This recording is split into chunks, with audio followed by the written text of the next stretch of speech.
Et j'attendais, je ne vous le cache pas, ce moment avec un peu d'impatience. Je vous ai compris. Sunny ways, my friends. Sunny ways. Parce que c'est notre projet. Nothing, just an incident. La gauche caviar découvre la tête de veau. Continuer de préserver notre différence comme Québécois parlant français en Amérique. Tout à fait raison, monsieur le Premier ministre.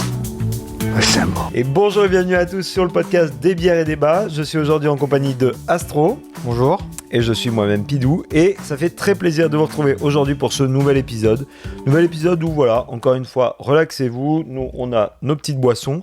Et on va discuter, on va pas parler économie à proprement parler, mais on va parler coût de la vie un peu parce que y en a marre des boomers qui nous ont niqué l'économie et aujourd'hui nous on racle les fonds de tiroir. C'est un de mes arguments. Non mais voilà, on va parler un petit peu de tout ça parce que c'est vrai que là l'été commence, je sais pas toi mais moi je commence à penser vacances, je commence à penser sorties etc. Je commence à regarder les prix aussi et je commence à me dire que finalement rester chez soi c'est pas si mal. Et on peut faire plein de trucs à la maison. Voilà. Et que d'avoir une facture d'électricité parce que j'ai joué aux jeux vidéo, des fois, ça revient moins cher que de partir en vacances. Donc, relaxez-vous. Et puis, dites-nous dans les commentaires aussi, dans les commentaires YouTube, mais aussi sur Spotify, aussi sur Deezer, aussi sur Apple, etc. Parce qu'on est sur toutes les plateformes. Et sur YouTube, actuellement, vous pouvez nous voir en vidéo. Donc, c'est une vraie exclusivité. Donc, tu sais qu'en parlant d'électricité, ouais. je te disais qu'ils allaient venir installer une clim. Un des premiers trucs qui m'a traversé l'esprit, c'est là où je me dis je suis un adulte, c'est est-ce que ça va augmenter ma facture d'électricité ? Et alors là, prépare-toi, moi c'est 30% de ma facture. Et j'ai demandé et tout, t'as les paiements étalés ? Parce que ici au Québec, c'est un scam les paiements étalés. On peut étaler nos paiements en gros, parce qu'en fait le problème du Québec, pour ceux qui sont en Europe et pour les autres, voilà, vous allez le redécouvrir, c'est que en gros, il y a soit vous payez vos factures tous les mois, et du coup juin, juillet, vous avez des très petites factures. Et février et janvier, vous avez des très grosses factures. Globalement, si, parce qu'avec le chauffage, tu utilises beaucoup moins le chauffage. Ouais, mais tu utilises la clim. Oui, mais si t'as pas de clim, justement. Oui. Soit sinon, vous pouvez payer la même chose tous les mois. Et en fait, ils basent la consommation. Ils disent, vous avez consommé, je sais pas, je vais dire une connerie, 2000 kWh sur une année. On va les diviser sur les 12 mois et vous allez payer la même chose. Ouais, parce qu'en fait, ils prévoient par rapport à ta précédente facture combien tu vas payer par mois. Le problème, c'est qu'à la fin, mettons que tu as payé, moi j'avais fait ça, par exemple, il m'avait dit, tes paiements mensuels, enfin bimensuels, parce que c'est tous les 2 mois, ça va être de $83. Donc j'étais en mode, ok, ça me va. Tu sais, 41 vu la taille par de ton mois. appartement, c'est ça surtout va. que tu as des murs en béton, toi, donc ça retient mieux la chaleur. C'est pas beaucoup, $41 par mois ? Non, ça va. Bon, voilà. Moi, c'est les premières factures de toute façon que j'avais. Donc je me dis, pourquoi pas ? Et à la fin de l'année, ils m'ont dit, alors mon coco, on a bien profité, on a aéré alors qu'on avait le chauffage ou on a mis la clim pendant l'été. Bon, alors on va se refaire un redressement. 1, tu nous dois X. Et 2, cette année, on passe de 83 à, je sais pas, genre 100 ou 120, enfin je sais pas. Et là, je fais, ah ouais, d'accord. Non, en fait. Parce que si je vois par mail, mais après, ça dépend des préférences de chacun. Mais si je vois par mail, par exemple, $120 pour le mois de décembre, je vais me dire, ok, il va falloir que je fasse gaffe et tout machin, alors que si je regarde pas... Mais normalement, quand tu vois sur ta facture, tu peux voir que tu es en train de dépasser ce qui est prévu. Ah ouais ? Ouais, et moi, c'est comme ça moi. que je le sais, ouais. Mais bref. Mais tout ça pour dire que nous, ici, en vrai, moi, je sais pas, en parlant du coût de la vie, justement, tu vois, par exemple, je sais qu'en France, le chauffage et tout a énormément augmenté. Ouais, c'est à cause de l'Ukraine. Minimum, là. Et... oh, la prise de position. Mais ici, moi, j'ai pas... non. Enfin, tu sais, par exemple, nous, comme on produit notre propre électricité, que la grande partie est produite dans des barrages hydroélectriques au détriment total de l'environnement et ils nous font croire que genre c'est... Pourquoi au détriment de l'environnement ? Parce que pour construire ton barrage, t'as détruit toute la biodiversité. Ouais, enfin, c'était il y a 60 ans, et c'est local. Oui, mais c'est pas neutre. Moi, ce que j'aime pas, c'est l'idée de nous dire que c'est neutre. Il y a rien de neutre dans la vie, mon pote. Mais moi, je suis tout à fait d'accord avec ça. Mais c'est comme nous dire que le nucléaire, c'est neutre. Moi, je suis quand même relativement pro-nucléaire en termes d'énergie, mais c'est faux de dire que c'est neutre, tu vois. C'est carboneutre. Ouais. Après, je suis pas... Ouais. Mais donc, c'est vrai que nous, ici, par exemple, c'est un des rares coups où je ne chiale pas et où je suis quand même assez content. Ouais. C'est Mais toi, tu le ressens déjà ? La hausse des prix? Ouais. Bah, déjà, sur l'électricité, elle a augmenté 3% au Québec. Alors, pour la France, je sais que ça paraît vraiment rien, parce qu'en France, ça a augmenté x3 minimum pour les résidences et x10 pour les industriels. Donc, c'est énorme. Mais dites-vous qu'ici, pour 3% supplémentaires, ça a été, enfin, je veux dire, je sais pas toi, mais moi, je regardais un peu l'Assemblée nationale du Québec, mais ça a été un scandale. Oui, mais c'est On parce touche qu'ici... au portefeuille des Québécois. Oui, mais c'est parce que... Alors, deux raisons à ça. La première, c'est que ici, on est censé être auto-indépendant en termes d'énergie. C'est le grand truc et la grande libéralisation de Hydro-Québec, de Maurice Duplessis, de la Révolution tranquille. C'est la prise en main économique du Québec. Donc, on ne doit pas normalement augmenter nos prix puisque ça appartient au Hydro-Québec. Dans l'âme des Québécois, c'est que ça nous appartient, quoi. Ça appartient aux gens, tu vois. Ouais, Donc, il ouais. y a un peu un truc de comment ça se fait qu'on augmente les prix et qu'on m'a pas consulté. Et deuxièmement, la CAQ au pouvoir ne doit pas augmenter les prix. Elle doit normalement, selon son grand programme, nous donner plus d'argent. Ouais. Et donc c'est un échec complet à tous les niveaux. Mais 3%. Ah non, je pense que c'est le symbole. C'est l'idée de dire que ça augmente. Et tant qu'à faire, pourquoi nous ça augmente et pourquoi les Américains à qui on Pour les vend, je sais Américains. plus combien, à l'État de New York, je crois qu'on donne 80% de l'électricité Ouais. de l'État de New York est importé depuis le Québec. C'est un chiffre déraisonné comme ça augmente. Et dernier point, Sabias, là, le PDG, je crois que c'est Michael ça son nom. Sabia. Ouais, le PDG de Hydro-Québec a augmenté son salaire. Donc il y avait aussi un contexte de d'où il augmente son salaire et nous on Alors, va payer plus. Plus précisément, il n'a pas augmenté son salaire. Il a repris en main Hydro-Québec en tant que PDG à un salaire plus élevé que le précédent. Ça, c'est la première nuance. En termes de fait, c'est un fait. Ensuite, pour les Américains, c'est un contrat. C'est un contrat qui avait été Oui, fixé. non, mais moi je te parle à la place du Québécois moyen. Oui, mais le Québécois qui a moyen, envie il de doit chialer, comprendre qui que... se dit, oui, voilà. pourquoi moi ça augmente. Non, mais je comprends, mais le fait est que voilà, c'est comme si on s'était mis d'accord et que le prix augmente. Mais ça, Oui. par exemple, c'est ça qui est drôle. C'est que... Hâte que Trump soit réélu et que les renégociations se passent... Ah, ça va se passer. Bah, non, c'est une compétence de l'État. Oui, mais tu sais, quand il était élu, les relations commerciales étaient relativement ouais, dégradées. ouais. Et On va encore entendre parler de bois d'œuvre. c'est Trop ça. bien. Donc, Mais non, mais surtout par rapport au fait que, comment on appelle ça, que les résidences coûtent vraiment de plus en plus cher. Puis je sais pas si tu as vu, mais là en ce moment il y a un gros, il y a le budget fédéral qui tombe mhm. et il y a toute l'histoire de payer son loyer à temps va améliorer ta cote de crédit. T'es pour ou contre? Je suis contre. C'est vrai? Je suis contre. Peut-être à qu'on va... 1000%. Moi, je suis un peu pour. Oh my god. Ok. Parce Alors, que... préparez-vous. Parce que moi, je trouve que... Alors, je peux... Oui, ça peut... Alors, parce qu'en fait, je l'ai pas réfléchi en termes de société, je l'ai réfléchi par rapport à moi. Ah bah c'est Tu vois parfait. Ouais, moi aussi je suis sur le Et- même spectre. Et je me suis dit, en vrai, dans les trucs que je paye toujours à temps, même si ça va pas, ça va être les factures, l'électricité et le loyer. Parce que c'est les deux trucs avec lesquels tu peux pas te chauffer, tu peux pas ne pas te chauffer et tu peux pas ne pas te mettre dans la merde au niveau de ton appartement, tu vois. Ouais. Donc c'est vraiment les deux derniers trucs que je vais pas payer.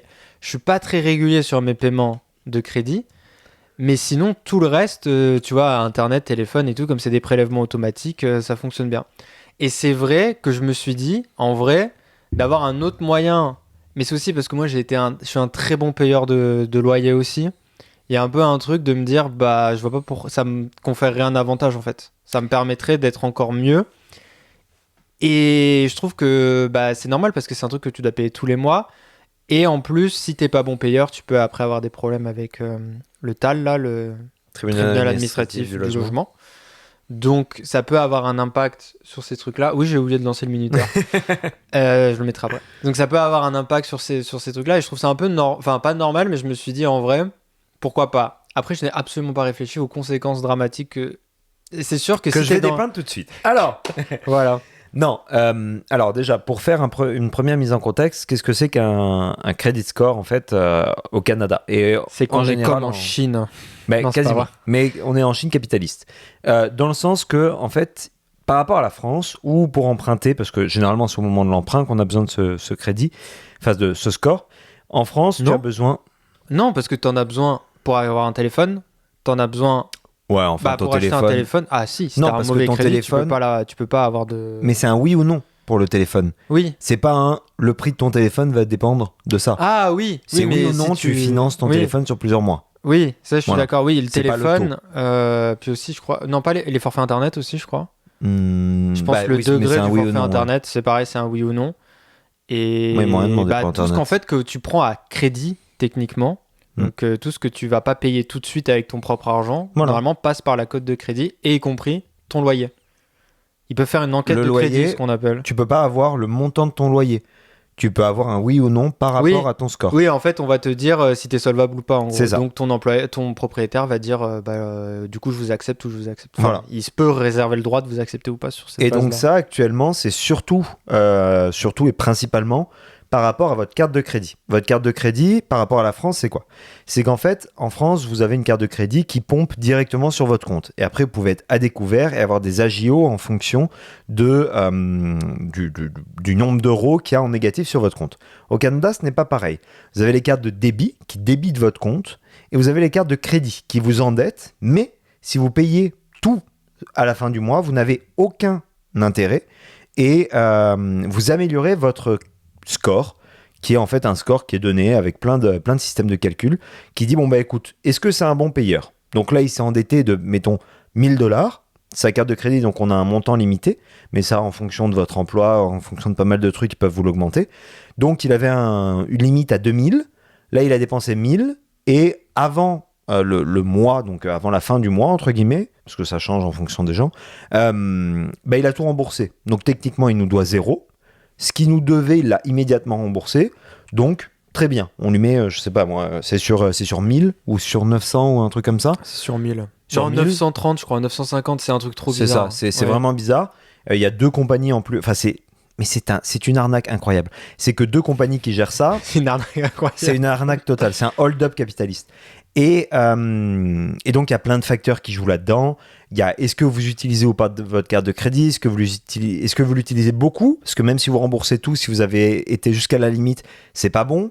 Enfin bref, voilà. Et le critère à comprendre, c'est est-ce que vous remboursez à temps vos dettes ? Voilà. Ça, c'est vraiment le critère qui influe ou pas. Et donc... En gros, pour être assez simple aussi, pour faire du pouce sur ce que tu dis, ça, c'est comme si vous faisiez un auto-emprunt.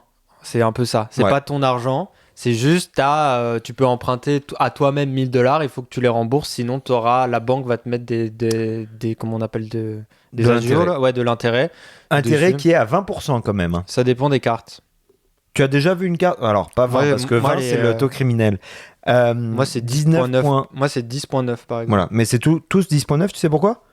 Non. Parce que c'est le taux maximum légal avant de tomber sur un taux criminel. Ah oui. Si tu mets plus de... Mais c'est beaucoup. Hein. Si toi et moi, on a une dette, je ne peux pas te mettre plus de 20% Ok. de taux, parce que ça serait criminel. Donc tu te rends compte qu'ils sont à la limite du criminel, et que tout le monde en mode, bah oui. Non mais t'as 19, et après t'as 10.9, là, ça c'est... Moi c'est ce que j'ai, puis après t'en as même qui sont plus basses aussi encore. Puis après, t'en as qui sont, Mais la plupart sont à 19.9 ou des choses comme ça. Bah, les premières que j'avais, souvent quand tu débutes, tu vas... Parce que du coup, quand vous êtes étranger, vous n'avez pas de code de crédit, donc il faut vous la construire. Parce que par exemple, des gens comme Radi, qui sont québécois depuis qu'ils sont nés, qui vivent ici, souvent, des fois, quand vous êtes mineur, vous pouvez avoir des cartes de crédit qui sont très limitées sous le nom de vos parents. En fait, il faut que tu commences dès que tu as 16 ans. Ouais, qui fait que tu peux te bâtir un truc de crédit. Puis même, vos parents, ils peuvent vous aider. Par exemple, ils peuvent vous ouvrir des lignes de téléphone à votre nom, ce qui va vous faire un début de crédit, mais c'est jamais vous qui payez, donc vous allez vous retrouver avec un bon crédit, etc. Donc, ça fait partie des choses, par exemple, le crédit, qui font en sorte que les étrangers sont en permanence défavorisés pendant les 5-6 premières années où ils sont là, par rapport à un Québécois à valeur égale, parce qu'il va être natif. Alors après, est-ce que pensez c'est bien, à une pas moyenne bien scolaire. Si vous avez 100 notes dans votre année, ou quelqu'un qui arrive au milieu de l'année et qui commence qui n'a que 50 notes, ben 20 sur 20 ou un 0 sur 20, ça va beaucoup plus influencer la moyenne que celui qui a déjà 100 notes dans sa banque. Et un des arguments justement de Chrystia Freeland, vice-première ministre et ministre des Finances, ou je sais pas quoi là, celle qui présente le budget en tout cas, du Parti libéral, c'était de dire que ça allait permettre aux nouveaux arrivants canadiens de pouvoir se bâtir un crédit plus rapidement. Mais ça en fait c'est de la connerie totale. Pourquoi ? Parce qu'en fait, toutes les institutions, enfin les deux, parce qu'on n'oublie pas, c'est que 2 entreprises privées, hein, donc l'État n'a rien à voir avec eux. ces entreprises privées essayent depuis des années de faire en sorte que toutes les dépenses connexes et régulières de votre vie soient incluses dans le score de crédit. C'est Black Mirror ou quoi, Notamment Hydro-Québec là Ok. et le loyer. Et là, ils ont réussi le loyer, ils sont très contents. Pourquoi c'est une mauvaise chose ? Comme tu l'as dit, le loyer, c'est un truc avec lequel tu déconnes pas. C'est comme ton internet, Bah, c'est le comme ton dernier électricité. Cara. Non, mais même tu peux couper internet, tu vas couper dans la nourriture et Voilà. tout, mais c'est vraiment le dernier, quoi. Qu'est-ce qui va faire que tu payes pas ton loyer ? Ah ouais, c'est très grave. Bon, à mes yeux, moi, de comment je le conçois, après, je peux me tromper, mais c'est une grosse perte d'emploi, c'est... Voilà. C'est une bah, situation majeure dans ta vie. Oui, voilà, c'est très problématique, oui. Donc, on s'entend que si jamais tu es dans un cas où tu ne payes pas ton loyer, Ouais, ça appauvrit encore plus les pauvres, et que, voilà, du coup. en cette fait, c'est mesure. un truc qui ne favorise que ceux qui vont bien dans leur vie. Parce que ceux qui vont bien, comme Bah, ça contribue Astro, au comme cercle moi, ou quoi que ce soit. vertueux et ça Voilà. contribue au cercle vicieux de t'enfermer encore plus dans la Attends, pauvreté si ça va pas Même bien. pas. Même pour toi, c'est pas tellement bien. Parce que toi, mettons qu'en ce moment, tu payes bien ta carte de crédit. Parce que, encore une fois, si tu payes bien ton loyer, c'est que tu as atteint un premier palier. Tu sais, en termes de pyramide de Maslow, Oui, on est sur. Voilà. Après, derrière, il y a est-ce que tu te nourris bien, etc. Puis après, bon, bah, il y a les emprunts, les trucs connexes. Si tu es quelqu'un qui, depuis le début, paye bien ta carte de crédit ou des choses comme ça, là, on vient te rajouter un critère de dire ah, mais attends, il y a un autre truc sur lequel tu peux te faire niquer. C'est le fait de bien payer ou pas ton loyer. Donc, c'est comme si d'un coup, on te rajoute un critère sur lequel on t'évalue. mais comment ils vont le jauger, ça? Comment Bah, ils vont savoir? Parce que, par exemple, là, beaucoup de trucs se font par Ton employeur ton vi- employeur, ton propriétaire. Ouais, ton propriétaire. Parce que j'ai beaucoup ici, tu peux payer par virement, ce qu'on appelle interrac, donc c'est des virements directs entre les deux comptes bancaires. Mais tu as aussi des débits automatiques qui peuvent se faire. Ouais. Et si tu as un refus de débit, qui est très Ah, ça facile, va influencer Bah, voilà. c'est par ta banque. Ouais. et ça, c'est super dangereux. Parce qu'en fait, quelqu'un qui se retrouve dans un cas où il paye pas son loyer, et ça arrive, et ça fait vraiment chier au proprio. Et en tant que proprio, moi, j'aimerais vraiment, vraiment, vraiment pas avoir quelqu'un qui, le 1er novembre, me dit bah écoute, mon gars, jusqu'au 1er mars, tu vas pas avoir un seul Ouais, loyer parce qu'il payé. y a Hydro et les loyers, on peut pas vous couper l'électricité, on peut pas vous foutre dehors, ce qu'on appelle la trêve d'hiver, parce qu'il fait trop froid pour. C'est ça, il y a la c'est même trop chose dangereux. en France. J'allais dire oui, j'ai entendu, Ouais. je crois qu'il y avait la même chose en France. Trêve hivernale. Mais c'est Mais vrai ici, qu'en c'est vraiment. Ah, c'est une loi. Bah, c'est plus que nécessaire en Ouais. vrai, parce que par exemple, il y aurait, je pense, beaucoup de gens qui pourraient mourir ou en tout cas avoir des gros problèmes si on te coupait le chauffage. par C'est exemple. ça. Et donc, moi, je trouve que cette loi est vraiment terrible. Terrible, terrible, terrible. Parce que oui, ça va aider ceux qui n'ont pas un bon crédit score, mais qui payent bien leur loyer. Ça, je comprends. Je comprends l'intérêt pour des étudiants, etc. Mais le problème, c'est que on est en train de nourrir un monstre. On est en train de nourrir une machine qui vient dire que ta vie va être dictée par 2 compagnies privées qui évaluent ta situation de crédit. Et même si en tant que Mais c'est joueur... déjà le cas. Oui, mais Moi, on ça- la nourrit. On continue Oui, de ça, ouais. grossir leur influence. On continue d'augmenter le nombre de critères qui font que je suis ou pas une bonne personne aux yeux des institutions bancaires.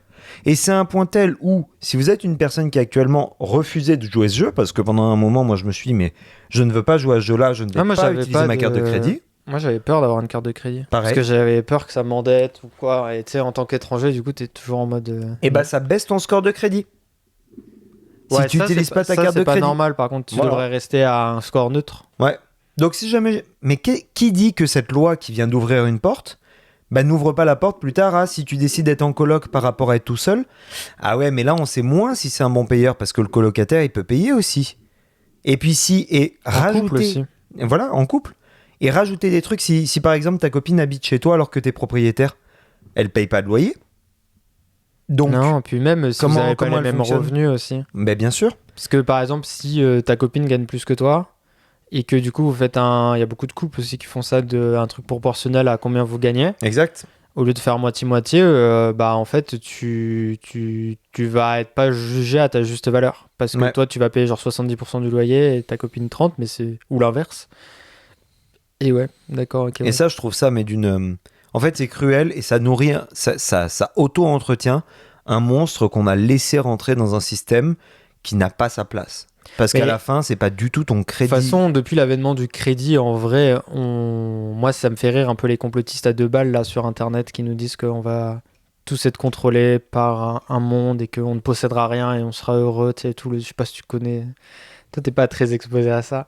Mais le truc de Klaus Schwab, là, tous ces trucs-là, bref, le forum économique à Davos, tous ces trucs-là et tout. Ouais. Et de dire qu'on va tous se retrouver comme en Chine, tu vois. Et moi, mon premier réflexe, c'est de me dire, mais depuis l'avènement du crédit bancaire institutionnalisé, donc vraiment post-seconde guerre mondiale, genre, en vrai, on est baisé, enfin dans le sens que c'est déjà notre vie. Ta vie est déjà dictée par des institutions, genre, mais tu vois, en Chine, ils peuvent pas prendre le train ou, je sais pas partir en vacances. Mais mon pote, tu crois que si t'as un crédit de merde en France, tu peux partir en vacances? Tu crois que tu peux prendre le train? Tu crois que tu peux faire grand chose de ta vie? Pas vraiment. Alors là où je te rejoins, c'est qu'effectivement, t'as l'impression que l'étau se resserre de plus en plus et que tout notre mode de vie maintenant va être de plus en plus ça. Mais d'un autre côté, c'est un événement technologique qui est inévitable. Genre, il y a déjà des banques où, par exemple, il y a des banques, je sais qu'elles ont fait ça. Alors, je suis pas ultra sûr de ce que je vais dire, donc n'hésitez pas à me contredire en commentaire, dans le respect, la bonne humeur et en apportant des sources, qu'il y a des banques à un moment qui ont fait des stratégies de t'offrir des montres connectées. En te disant, ouvrez un compte chez nous, on vous offre une montre connectée. Pourquoi ? Parce qu'avec ça, après, elles sont capables de, par la revente de données, etc., de get, en gros, tes données et en gros, te proposer des plans d'assurance en rapport avec ça. Il y a même un algorithme qui a été développé, je crois qu'il n'a pas été mis en application, pour analyser les dépenses bancaires et en fait prédire tes prochaines actions. Ah oui. Et par exemple, aux US, ça, c'était sorti. Pour les divorces, ils ont réussi à savoir, ta banque allait savoir quand est-ce que tu allais divorcer avant toi. Parce que tu faisais telle sortie resto, ta femme faisait... Enfin, en croisant plein de données, ils arrivaient à savoir ça. Et ça fait longtemps que c'est déjà que c'est des trucs qui existent, d'analyser tes comptes bancaires pour savoir qu'est-ce que ça peut amener. Donc même tu vois, au niveau des assurances et tout, le fait d'avoir une montre connectée ou pas, ils vont pouvoir beaucoup plus analyser beaucoup plus de choses, entre guillemets, donc savoir, et si t'en portes pas, bah du coup c'est contre toi ou pas. Donc je trouve qu'il y a un peu un truc avec l'informatique, que du moment qu'on a mis la boîte de Pandore, c'est vraiment... à mes yeux, entre guillemets, l'informatique, de l'avoir institutionnalisé à ce point-là, qui fait qu'en fait, on peut tout analyser, on peut faire des méga data de tout, donc... Là, tu es en train de donner à 2 compagnies privées, en termes d'oligopole, croyez pas du tout que l'Amérique du Nord, c'est la concurrence pure et parfaite que vous avez appris à l'école. C'est l'inverse. C'est les produits laitiers, c'est un oligopole, les institutions bancaires, c'est un oligopole, on est dans Internet, oligopole total. Internet, c'est très grave ici. C'est impressionnant à quel point l'autorité de la concurrence au Canada ne fait... En fait, je sais même pas si elle existe, tout simplement. Et si elle existe, je sais pas pourquoi mon argent de taxes va J'avais une payer blague, quoi que ce soit. J'ai plus le nom. Comment elle s'appelle, la personne qui signe les lois pour la représentante de l'Angleterre, du Royaume-Uni au Canada? Le gouverneur général ? Voilà, elle est aussi utile que le gouverneur général. Ouais, sûrement, ouais. Parce que c'est impressionnant. Mais je sais pas si c'est une culture. Je sais pas si c'est de la négligence. Les médias aussi. Au Québec, par exemple, les médias, mais les médias québécois... ça, les médias, c'est toujours pareil. Ça, c'est en France, c'est pareil. Oui, mais... T'as Draghi, Bolloré... Les cinémas aussi. Cinéma, t'as que 2 cinémas. Oui, les cinémas, pareil. T'as Guzzo et Cinéplex. Ouais. Et l'USO, c'est quand même assez québécois, il me semble. Ouais, Guzzo, c'est là québécois. Là où Cinéplex, c'est totalement international. Ouais, et après, t'as 2-3 cinémas. T'as les cinémas du parc, Beaubien et tout, qui sont indés, mais qui sont 3, mais c'est local à Montréal. Mais sinon, ouais, c'est vrai que c'est... Mais ça, beaucoup de trucs ça vient partout. UGC, MK2, en France. En France, ouais. Partout, ils ont racheté tous les cinémas.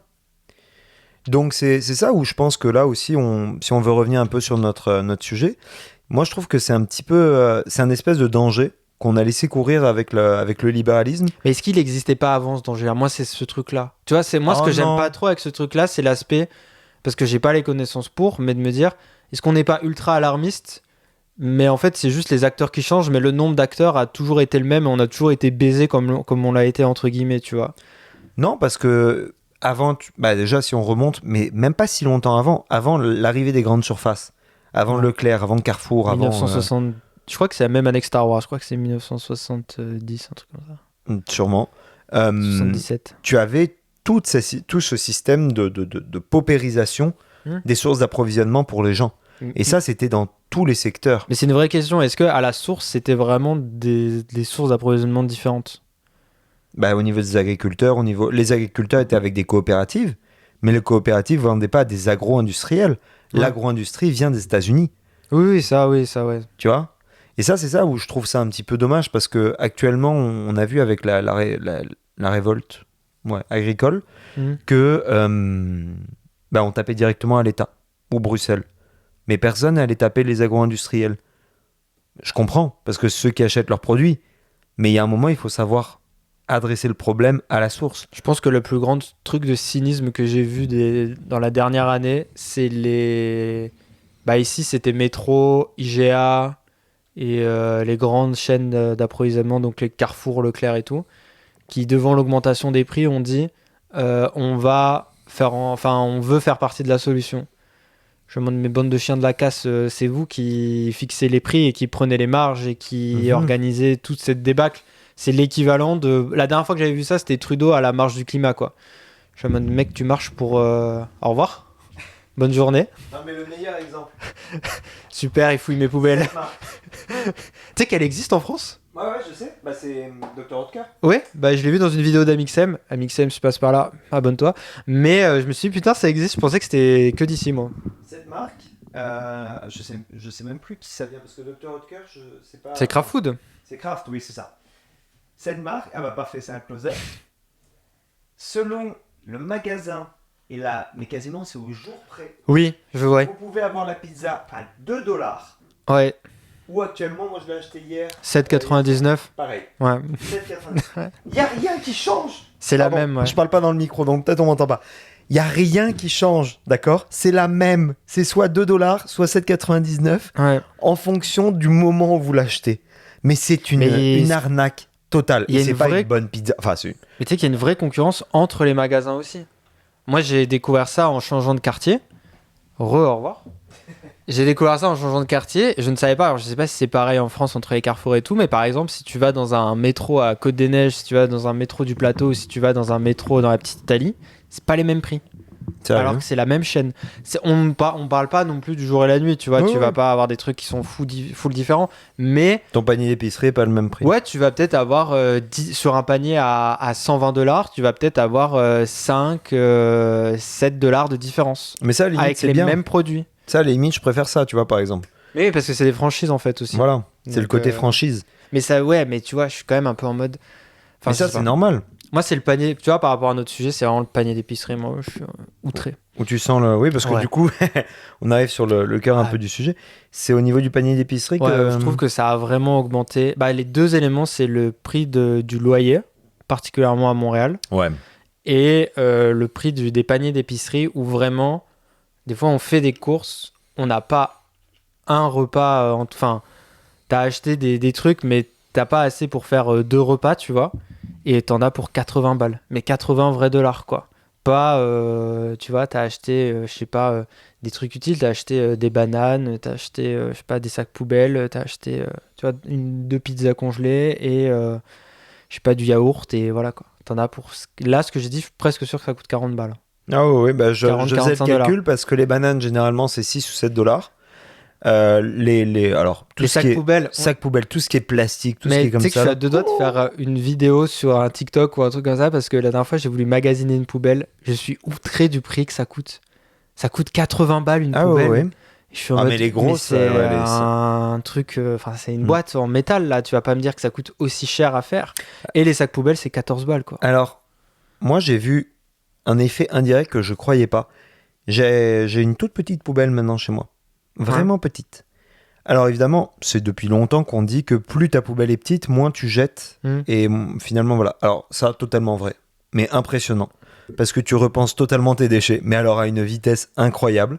Parce que très rapidement, tu dis oui. Alors là, si je sors 2 fois la poubelle par semaine, ou même plus, ça va poser problème. Parce que voilà. Et tu en Et viens toi même... encore, t'as de la chance, parce que tu peux jeter ta poubelle tous les 2 jours. C'est ça. Parce que aussi à Montréal, grand concept, c'est que il y a un jour des poubelles. Donc en fait, tout le monde met ses poubelles en fonction de son quartier le jour même.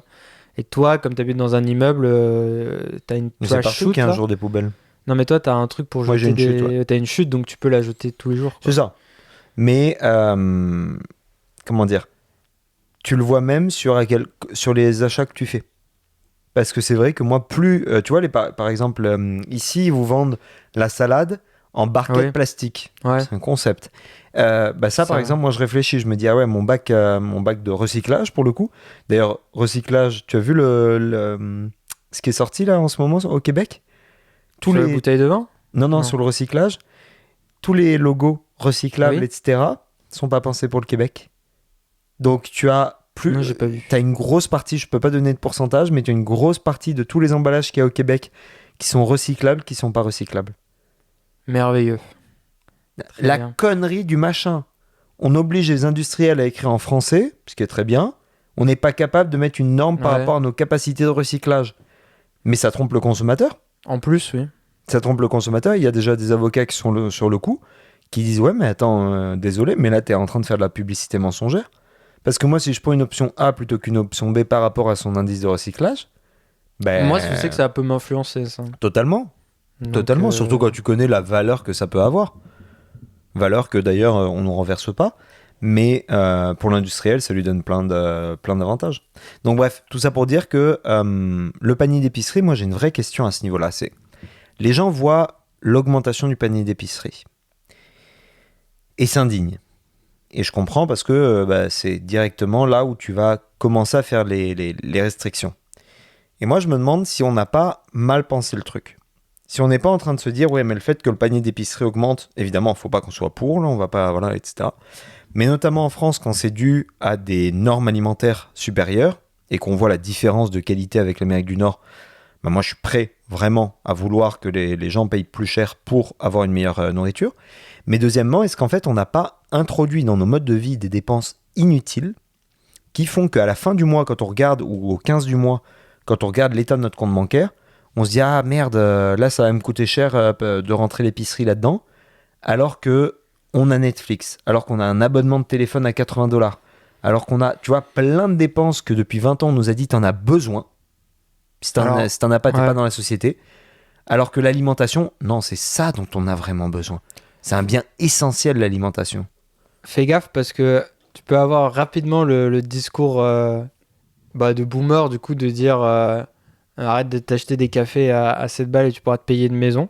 Tu sais, voilà. Faut faire attention avec ce genre de truc. Mais c'est vrai que là où je te rejoins, oui, et je pense qu'on a plein de dépenses inutiles. Moi, le premier, puis il y en a plein. C'est les premières que je vais couper d'ailleurs, Netflix, tous ces trucs-là. Dès que j'ai besoin d'économiser de l'argent pour X raisons, ça va être ça en premier. Mais, et c'est pas vrai, hein, tout de suite, t'es toujours en dehors de la société. T'es toujours dans la société, hein, c'est pas très grave. De toute façon, c'est impossible de voir toutes les séries, donc à partir de là... ça sert à rien d'avoir 6 plateformes différentes. Ça sert à... Oui, c'est ça. C'est que, bref. Et par contre, là où je comprends pas trop ce que tu veux dire, c'est dans le fait que tout est hors de prix en vrai aujourd'hui. Mais genre les œufs, le lait, tout est hors de prix. Donc même si on coupe dans des trucs, je suis d'accord avec toi. Moi, j'ai fini de payer mon téléphone là. Donc enfin, j'ai pas vu la différence dans mon mois. C'est que j'ai pas pris d'abonnement supplémentaire, j'ai rien pris de nouveau. C'est que même quand je fais des économies, là maintenant, je vais plus payer les transports en commun. Ou très peu parce que je vais me déplacer en vélo cet été. Donc à partir de ce moment-là, je paye vraiment, j'économise $80 par mois. Parce que c'est $95 par mois pour avoir accès au métro. Donc j'économise, oui, parce que je vais quand même en servir de temps en temps, mais j'économise $80 globalement. Donc je suis en mode, et je suis curieux de savoir si je vais les voir, la différence ou pas, tu vois. Et il n'y a rien qui a vraiment évolué, j'ai rien acheté de dingue. Le loyer il a augmenté, mais c'est tout à fait normal de ce qu'il a augmenté par rapport aux taxes et tout, normal, tu vois. Donc, et même par rapport normalement à l'augmentation de mon salaire en fonction de l'inflation, tu vois. Donc ça va pas faire un grand gap. Et je me dis non. Et l'épicerie vraiment, t'es dégoûté quoi. Moi maintenant, alors que je suis pas dans le besoin et tout, des fois je suis face à des produits, je me dis je les achète pas. Mais pas forcément des produits mais moi aussi, mais ça c'est qui sont des gâteaux ou des trucs comme ça, tu vois. Même des produits tout court, genre par exemple, je vais vraiment regarder pour les œufs. Maintenant, tu vois, ça me fait chier, mais je vais me dire, est-ce que je prends les œufs vraiment que je prenais avant, élevés en plein air et tout, parce que ils sont $3 plus chers que les autres, et c'est le truc que je mange, tu vois. Bon, finalement, j'ai une conscience, donc je me dis oui quand même, mais je commence à regarder tous les trucs comme ça, tu vois, sur des produits relativement oui, parce que dans la nourriture, oui, tout est essentiel et en même temps tout n'est pas essentiel. Tu sais, genre tu peux toujours essayer de Tout ce remplacer qui est par d'autres trucs. transformé est pas essentiel. Mais bah, maintenant, j'achète quasiment rien de transformé. Genre là, les pizzas, c'est pas un bon exemple pour les gens qui nous écoutent, mais genre je pense que c'est la première fois, c'est la première fois depuis 2024 qu'on en a acheté. Fun fact, tu sais que c'est le produit transformé le plus acheté. Les pizzas Ouais. congelés? Ouais, Ouais. ça m'étonne pas. C'est pour ça que tu as des énormes... Est-ce qu'il y a un autre rayon de congelé que tu vois aussi énorme Non. que les pizzas? Et c'est démesuré en vrai. Ouais. Des fois j'y pense et je me dis ça et les trucs de poulet, genre. Les nuggets, Ah, les nuggets, les ouais. trucs un peu frits comme Mais ça, là. c'est notamment pendant les périodes de Ça, c'est- match, pendant Ah, les périodes oui. de concours, etc. Ouais. Les gens adorent ça en Amérique du Nord, Ouais. les wings, les trucs, les machins, Ouais. et donc du coup, ils achètent plus de poulet Ok. pané. Mais en vrai, tu le vois, le café, tout a augmenté de fou. Quoi. Mm. Et ouais. Mais c'est ça où je me... où Je sais me- pas ce qu'on peut faire aussi. C'est-à-dire en tant que société ou En tant que consommateur, réellement, genre. Parce que oui, c'est bien beau de gueuler, mais en vrai, à la fin de la journée. Mais tu vas tu vois manifester. il y a de plus en plus de gens qui, sur Internet, commencent à faire leur propre nourriture. Tu vois, commencent à faire pousser quand ils ont un jardin, mais de manière générale, faire leur pain eux-mêmes, faire beaucoup plus de repas. Et c'est là où moi je me dis de plus en plus, est-ce que, alors sans parler de ticket de pain ou ticket d'approvisionnement ou quoi que ce soit, une société de l'abonnement, ou en tout cas sur des trucs où, tu vois, toi et moi par exemple, on a souscrit à un système de livraison de repas, pas préfet, mais justement avec dedans, il y a exactement les quantités Et dont tu as besoin. J'ai fait mes recherches. Ouais, C'est vachement moins cher qu'à l'épicerie. exactement. C'est impossible que je mange du saumon ou même le poulet élevé sans antibiotiques en payant le même truc à l'épicerie. La dernière fois, j'ai essayé de faire le même repas en le payant à l'épicerie. Je J'ai crois fait qu'ils te le pareil. vendent 9,99$ Ouais. sur la plateforme qu'on utilise. Plus taxes. Sponsorisez-nous et on vous dira qui c'est. Et je crois que j'en ai eu pour quasiment 25 balles. Ben voilà. Donc Et tu sais vraiment, c'est pourquoi une différence très notable. Genre, il y a la marge déjà du métro, déjà, Déjà, entre les deux. qui est énorme, mais qui est Mais- énorme. Mais en plus, est-ce que tu as acheté ton filet de saumon ou est-ce que tu as acheté du coup le bout de saumon qui était énorme dont tu as dû prélever un filet? Puis après, pareil, Non, il t'a non, fallu une tomate. Ah oui, mais les tomates, ils les vendent par 6. Hmm. Je vais prendre les 6 tomates. Ouais, il faut Et la au final, créer- tu finis avec des quantités énormes pour faire 2 plats.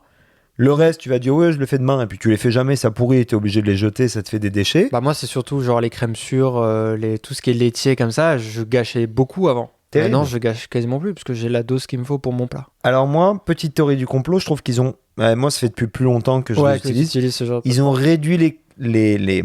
Avant, j'avais de quoi faire pour 3 personnes. Mais là, de plus en plus, soit j'ai beaucoup plus faim qu'avant, soit ils ont fait pour 2 personnes, Moi, je vraiment trouve que 2 c'est personnes. aléatoire. Il y a des moments où je me dis, et ils ont rien mis là, dans cette recette. Et Ouais. un autre moment où je dis, ils ont mis beaucoup trop. Donc, Ok, c'est peut-être un... Ouais, il y a peut-être un aléatoire et souvent, aussi. quand tu prends, toi, je sais que je pense pas que tu les prennes, mais quand tu prends les plats végés, Non, pas trop. là, t'as tout ce que t'as là, par exemple, dans le plat du saumon, t'as pas de légumes, bah là, putain, t'as plein de légumes. Genre, ils contrebalancent Ils aussi. contrebalancent Ouais, je pense. Ok. Mais je pense que oui, ils ont peut-être dû réduire dans certains plats parce que les coûts aussi pour eux, même c'est si ça. t'enlèves le truc, mais Parce que eux, ils ont été honnêtes avec la montée des prix. Donc, en gros, pour ceux qui connaissent pas, là, on parle de HelloFresh, qui est aussi disponible en France, et on a un code qui s'affiche juste là, qui nous permet qui vous permet d'avoir une première boîte gratuite et qui nous permet aussi d'en avoir une en retour. Comme ça, on est en totale honnêteté avec vous. Et c'est aussi dans la description. Et donc, mais on n'est pas sponsorisé. On gagne juste. Non, mais c'est vrai, on y gagne. Et tu ça, veux c'est vraiment mettre l'avantage. ton code Ouais. à toi? Bah ouais, je mets mon code à moi. Vas-y, tu veux. Mais non, tout ça pour vous dire que l'avantage de ces trucs-là, c'est que vous sélectionnez en ligne. Alors, c'est pas une pub, hein, c'est vraiment un vrai intérêt que j'ai. Et vous pouvez demander à Astro, qui pourrait être mon complice d'ailleurs, donc ça n'a aucun Déjà, intérêt comme regardez le référence. nombre de vues sur nos scènes vidéo, vous verrez qu'on n'est pas sponsorisé. Voilà. Mais de manière générale, grosso modo, vous payez un certain prix. C'est à peu près, moi, 100... Enfin, ça dépend du nombre de portions que tu Dépend prends du et nombre de combien de portions. plats tu te fais livrer par Ouais. semaine. Mais vous sélectionnez minimum 4 Mais plats. c'est 10 balles le plat Voilà. pour 2 personnes. Par personne ou... Par personne. Oui, c'est ça. 10 $ par personne. Et généralement, un sac, parce que c'est donc dans des sacs en papier, c'est pour 2 personnes. Donc si vous êtes en couple ou même seul et que vous voulez meal prep, préparer votre repas du soir ou du lendemain, c'est génial. Mettez ça dans un Tupperware, c'est très bien. Et donc, il vous livre exactement la quantité du plat que vous avez demandé. Donc, si vous voulez par exemple un saumon avec, on va se faire un bon petit plat, saumon avec du Les millet. patates. Non, avec les patates, les haricots verts et haricots verts. l'Académie française a dit qu'on pouvait dire les deux. J'emmerde l'Académie. Et une petite sauce blanche très bonne avec des herbes là. Voilà. On va tout te mettre dedans. Ce qui est quand même un repas sain et équilibré. Oui. Et bah vous avez un prix qui est fixe. Et ça, même avant la guerre en Ukraine, enfin Oui. pendant le Covid, etc. Les boîtes n'ont pas changé de prix. Ils n'ont pas du tout changé de prix. Et surtout, tu contrôles ce que tu mets. Parce Exactement. que si, moi, par exemple, le sel d'ail, j'en mets très peu. Je mets jamais leur Ah ouais, sachet au j'adore. complet. Ouais, non, mais après, c'est des goûts, tu vois. Mais du coup, c'est pas du tout un plat qui est transformé. Exact. Parce que tu contrôles le sel, le gras que tu mets tout ce que tu mets. Tu fais vraiment la cuisine, quoi. En vrai. Totalement. Donc, Et tu n'as pas de déchets alimentaires. Et ils ont réduit et ils font beaucoup d'efforts. Ils ont réduit les cartons. Ouais. L'eau qui vous donne, ils vous mettent ça dans des packs de glace. L'eau, vous pouvez la garder et la réutiliser pour arroser vos plantes. Voilà. Chose que moi je fais. Pareil. Donc, non, en vrai, t'as très très peu de déchets. Après, les gens ils vont dire oui, mais regarde, tout est emballé individuellement. Oui, mais je me demande vraiment si, par exemple, tu prends un pot de crème sûre, celui de 1 litre là que tu vas acheter, que tu vas gâcher. Dans combien de fois il va falloir que je me fasse livrer mes trucs. Alors aussi, c'est beaucoup moins pire au niveau de la livraison parce que c'est des camions électriques aujourd'hui qui livrent. Et au lieu que ça soit 10 personnes qui vont aller se rendre au magasin, particulièrement au Québec, dans la grande surface, avec leur grosse bagnole ou même leur petite voiture, pour aller faire leurs courses, là, vous avez un camion qui va livrer 10 foyers. Donc, dans tous les cas, à tous les degrés, globalement, c'est environnementalement parlant et économiquement moins cher. Mais moi, je voulais quitter HelloFresh pour aller retourner dans les magasins en me disant ça sera moins cher et c'est faux. Bah c'est ça. Mais j'ai eu la même réflexion.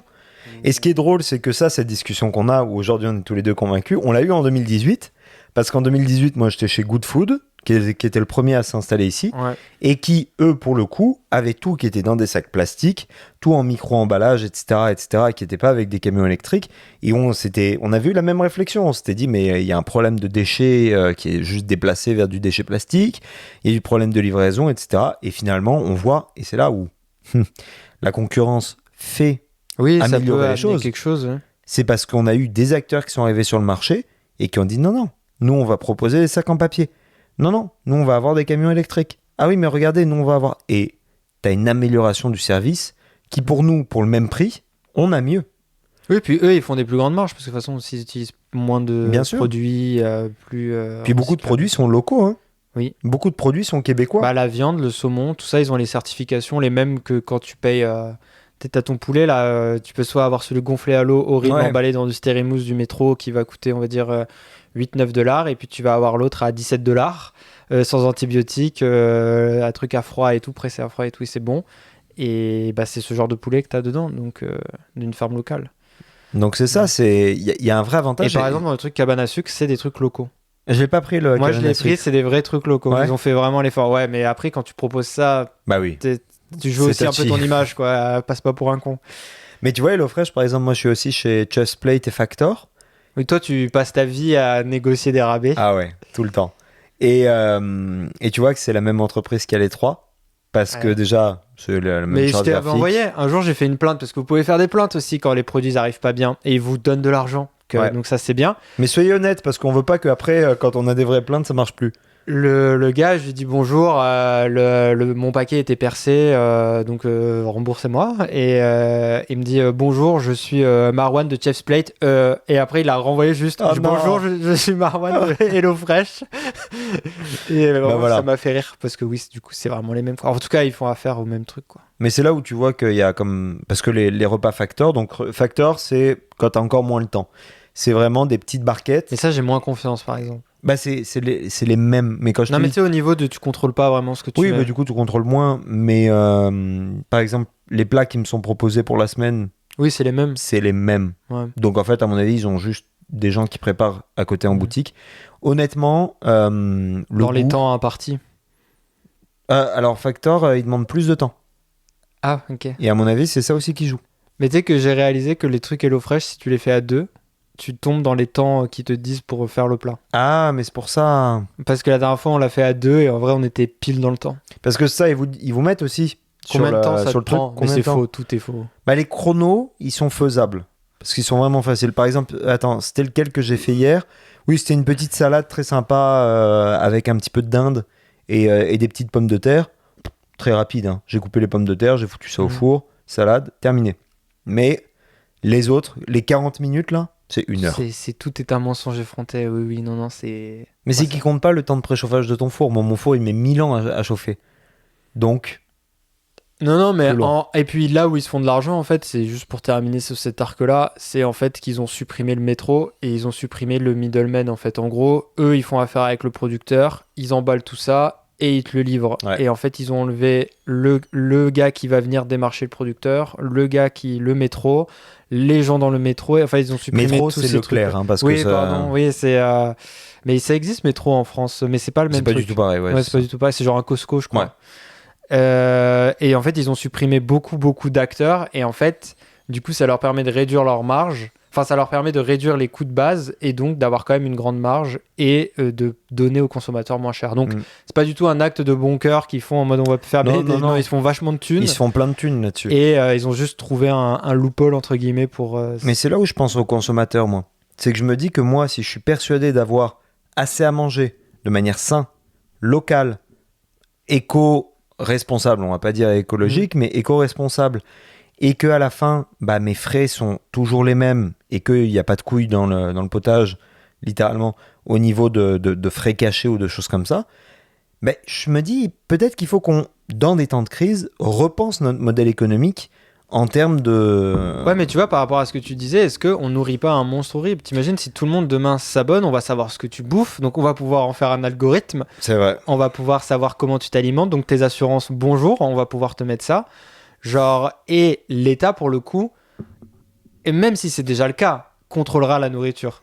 Parce que t'as l'illusion de croire que ton métro n'est pas soumis complètement à l'État et que demain ils peuvent pas le réquisitionner. Et Mais on l'a j'espère plus ou qu'ils moins contrôlent vu. ma nourriture, moi, l'État. Non, mais tu sais, on l'a plus ou moins vu dans le Covid que, genre, en vrai, tu sais, on pouvait fermer les magasins du jour au lendemain, rationner les gens à l'intérieur, etc., Oh, tu ouais. vois, rapidement. Mais là, il y aura un peu un truc que, Ouais, les 2 articles maximum par personne, c'était tellement impensable, ça. tu vois, là, on arrive dans un truc où l'État, t'auras l'impression que tu t'abonnes pour pouvoir manger, et si t'as pas les capacités, tu Ouais. peux plus manger. Je te tire à gros traits, mais je te Non, fais je un- comprends. Mais c'est juste truc. que... Moi, ce que je trouve dangereux, en fait, c'est que pendant des périodes de crise, des gens, et je pense pas que les gens gèrent mal leur argent, c'est pas que ça que je veux dire, mais des gens coupent dans la nourriture, et que derrière, on se retrouve avec des très gros problèmes de santé publique. Et moi, je me dis, mais à la fin, c'est mes impôts qui vont payer ces problèmes de santé publique, qu'ils soient à moi ou aux autres, à cause du fait que ben, on a mal géré notre système de nourrir la population. Le problème, c'est qu'il y a 2 problèmes là-dedans. C'est quand tu nourris mal ta population, bah, tu as des problèmes de santé, et ça peut se répandre, et ça peut créer de graves problèmes. Mais 2, c'est un brasier politique énorme. La nourriture, c'est le machin qui te met les gens dans la rue le plus rapidement possible. Et là, actuellement, et complot, pas complot, chacun fera son jugement, mais j'ai l'impression qu'on maintient les gens dans ni le confort, ni l'insécurité, mais dans quelque chose qui est un entre-deux où si tu te révoltes, tu vas tomber dans l'insécurité, et là, ça va être la méga merde, et t'es mieux de rester dans le système, mais t'es loin d'être confortable. Donc ça crée que de la frustration. Et pour moi, ça, c'est un vivier. C'est un vivier à beaucoup de choses néfastes qu'on voit dans un pays qui est au sud de nous, où tu as des gens qui se disent « Mais qu'est-ce que j'ai à perdre ? Qu'est-ce que j'ai à perdre demain ?» Ouais, mais c'est juste plus long. Du coup, c'est comme si... C'est Par le rapport à la crapaud à qui on augmente la température petit à petit. Tu vois ? Ok. On le met pas... Non, mais tu sais, c'est le fameux comment on tue une grenouille pour la bouffer. Tu la mets pas dans l'eau bouillante directement, sinon elle va sauter, elle va se barrer. Tu la D'accord. mets dans l'eau, tu augmentes petit à petit la jusqu'à température qu'elle, jusqu'à ce qu'elle meure. Ok. Et moi, j'ai l'impression qu'on monte petit à petit la température. Mais On met de c'est- plus en plus les gens... Voilà. Et que petit à petit, ils perdent ça, ils perdent ci. Ou tiens, on vous rajoute le système pour voir si vous êtes un bon payeur de votre loyer. Mais le truc, c'est que c'est quoi l'intérêt des politiques derrière ça? Parce que, comme je pense qu'on est assez d'accord qu'il n'y a pas de complot mondial pour nous asservir et que s'il y en avait un, ça serait par des téléphones portables, par exemple, et que ça serait pas T'es dans imposé. Kingsman, toi. Non, mais je suis en mode, moi, s'il y avait un complot mondial dans l'histoire de la planète Terre, ça serait vraiment les téléphones portables, parce que le meilleur complot mondial, c'est celui que tu veux acheter. C'est celui que tu crois que tu as besoin. C'est pas celui qui t'est imposé en te disant on va t'imposer un vaccin qui va te tuer. Non, ça n'a aucun intérêt. sûr. Fais-toi acheter ton téléphone qui te permet de te géocaliser, de t'écouter en tout temps si on le veut, parce que c'est pas, on sait pas s'ils le font vraiment, mais c'est une possibilité en tout cas. de savoir beaucoup de choses sur toi, et en plus de ça, tu vas le payer et tu vas le vouloir. S'il y avait une idée derrière, pour moi, c'est l'idée du vrai complot que je m'en fais, tu vois. Je pense pas que c'est le cas, mais c'est l'idée. Donc je me dis, comme il n'y a pas d'État comme ça qui veut faire ça, ils ont aucun intérêt non plus à maintenir cet État-là. Alors est-ce qu'ils y arrivent tout simplement pas à maintenir cet État-là? Est-ce que c'est pas la faute, mais est-ce que c'est les conséquences de la guerre en Ukraine, de la guerre au Moyen-Orient? Parce que au Moyen-Orient, même si la guerre n'est pas étendue, ça crée de l'instabilité pour les pétroliers au large du Yémen, tu sais, même le coût du pétrole a augmenté. Les Américains, ils vont comprendre pourquoi ils n'ont pas d'assurance maladie quand ils vont voir leur armée débarquer. C'est le seul mime qui me fait rire, qui est horrible. Comprendre pourquoi les Américains n'ont pas, quand tu vois les porte-avions, tu fais oui, bon, bah, Ouais. on voit où il est l'argent public. Mais tu vois, est-ce que c'est juste des coûts qui s'accumulent comme ça? Mais en même temps, si tu prends l'Ukraine, en vrai, au bout de 2 ans, on a bien compris que le pétrole russe, on le reverrait pas, quoi. Le gaz russe, on va pas le revoir demain, Ouais, donc ouais. peut-être on pourrait s'adapter. Et la France, en plus, a le nucléaire, par exemple. Pourquoi la France coule autant? Enfin, Bah, il y a beaucoup de facteurs Tu en vois France, mais je pense que moi, je vais pas mettre ça sur le dos du complot. Je pense que le dos du complot, c'est donner du crédit à des gens qui en méritent pas. non, c'était dans le sens comme on n'y croit pas. Tu sais, c'était oui. plus pour nos auditeurs de se dire, bah, du coup, tu sais, en vrai, c'est quoi l'intérêt qu'ils ont, puisque Moi, je le mets sur l'incompétence. tu Parce crois que Ah ouais. quand on voit des dizaines de milliards d'euros, C'est vrai que que Bruno d'un Le Maire, coup- c'est pas le mec le plus compétent. mais que d'un coup, alors en octobre, vrai. il n'y avait pas ces 20 milliards qui manquaient, mais là, d'un coup, il y a 20 milliards qui manquent. Peut-être qu'ils sont juste incompétents. Peut-être Voilà. qu'ils sont Mais juste oui. cons. Mais moi, je sais plus quel humoriste disait ça. Non, c'était une vidéo de Brut ou un truc comme ça. Où, sur Brut, Ouais, Brut, le c'est très documentaire fort. sur le complotisme, ils reprennent d'ailleurs, le documentaire sur le complotisme, où ils disaient, à force de tout mettre sur le dos de nos politiques, j'ai peur que les gens pensent qu'on travaille pour eux en disant qu'ils sont super efficaces. Moi, je pense que tous ces trucs de complotisme, ça donne du pouvoir à l'État. Ah, moi, je Par pense qu'il contre- l'encourage d'une certaine manière. Oui, hein. tout ça. Oui, enfin, il le laisse faire. Comme C'est dans ça. Baron Noir. Mais, exactement. Mais, dire que c'est de l'incompétence pure, que la PCU, oh bah tiens, allez, on va donner de Mais l'argent ça, c'est un gratuit. calcul électoral, la PCU. Non, mais par attends. exemple. On va donner de l'argent gratuit pendant des dizaines et des dizaines de mois à des gens qui ne le méritaient pas. Je suis La désolé. PCU, c'était de l'argent qu'on a reçu au Canada, donné par l'État fédéral pour soutenir les gens, et c'était à base de $2000 sur la base de rien, De tous les rien. mois, pendant je sais pas combien de mois. Oh, ça a été Et- pendant plus d'1 an. Et t'étais quand même taxé dessus, je crois. Donc ils devaient quand même revoir Enfin. de l'argent un jour ou l'autre dessus. Et ils l'ont donné. Je suis pas sûr que tu étais taxé dessus. Hein. Là où c'était vraiment fou, c'est qu'ils l'ont donné sans vérifier. Vous avez juste à appliquer, vous l'aviez. Et après, Voilà. ils vont faire par rétroaction. Donc, on peut faire confiance à la RC pour retrouver son argent. Mais le temps, l'argent, le nombre de gens investis pour retrouver cet argent, c'est sûr, il va y avoir des pertes. À combien de milliards, on ne sait pas. Mais donc, c'est. Et surtout qu'au-delà de ça, ils ont démarré la machine à inflation. Parce que, en plus parce que tout ça, c'était dans l'objectif, notamment de maintenir les gens à flot.